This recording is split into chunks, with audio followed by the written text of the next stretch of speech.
നമസ്കാരം. നിയമസഭാ തെരഞ്ഞെടുപ്പ് അടുത്തിരിക്കുമ്പോൾ നാടകീയമായ പല സംഭവങ്ങളും ജാർഖണ്ഡിൽ അരങ്ങേറുകയാണ്.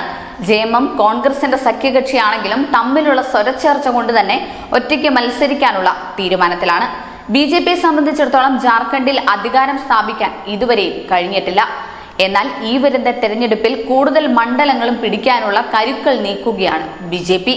എന്നാൽ ചമ്പെ സോറനും ഹേമന്ത് സോറനും ഇടയ്ക്കുള്ള വിഭാഗീയത പിടിവള്ളിയാകും എന്ന പ്രതീക്ഷയിലാണ് കോൺഗ്രസ്. എന്നാൽ ഇവർ ഒന്നിച്ചു മുന്നോട്ട് പോയാൽ കോൺഗ്രസിന് അത് തിരിച്ചടിയായേക്കും എന്നതിൽ സംശയമില്ല.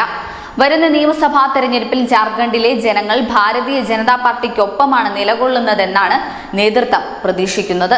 തനിക്കെതിരെ ഗൂഢാലോചന നടത്തിയെന്നാരോപിച്ച് മുൻ ജാർഖണ്ഡ് മുഖ്യമന്ത്രി ഹേമന്ത് സോറൻ ജൂൺ 29-ന് ബിജെപിയെ ആക്ഷേപിക്കുകയും വരാനിരിക്കുന്ന നിയമസഭാ തെരഞ്ഞെടുപ്പിന് ശേഷം സംസ്ഥാനത്ത് നിന്ന് കുങ്കുമ പാർട്ടി തുടച്ചു നീക്കപ്പെടുമെന്ന് അവകാശപ്പെടുകയും ചെയ്തതിന് പിന്നാലെയാണ് ഈ സംഭവം. ബിജെപിയുടെ വിജയ സ്വപ്നമാണ് ജാർഖണ്ഡിലെ നിയമസഭാ തെരഞ്ഞെടുപ്പ്.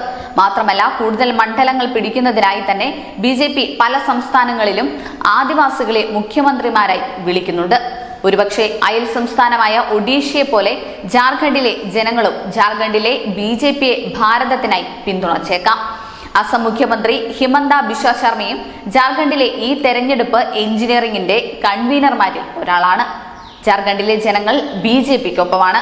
കാശ്മീർ മുതൽ കന്യാകുമാരി വരെയും ഗുജറാത്ത് മുതൽ വടക്ക് കിഴക്ക് വരെയും എല്ലാം എൻഡിഎക്കൊപ്പമാണെന്നും ഇത്തവണ ജാർഖണ്ഡിലെ ജനങ്ങൾ ബിജെപിക്ക് അനുഗ്രഹം നൽകുമെന്ന ശുഭാപ്തി വിശ്വാസത്തിലാണ് അദ്ദേഹം. News desk, news India Malayalam.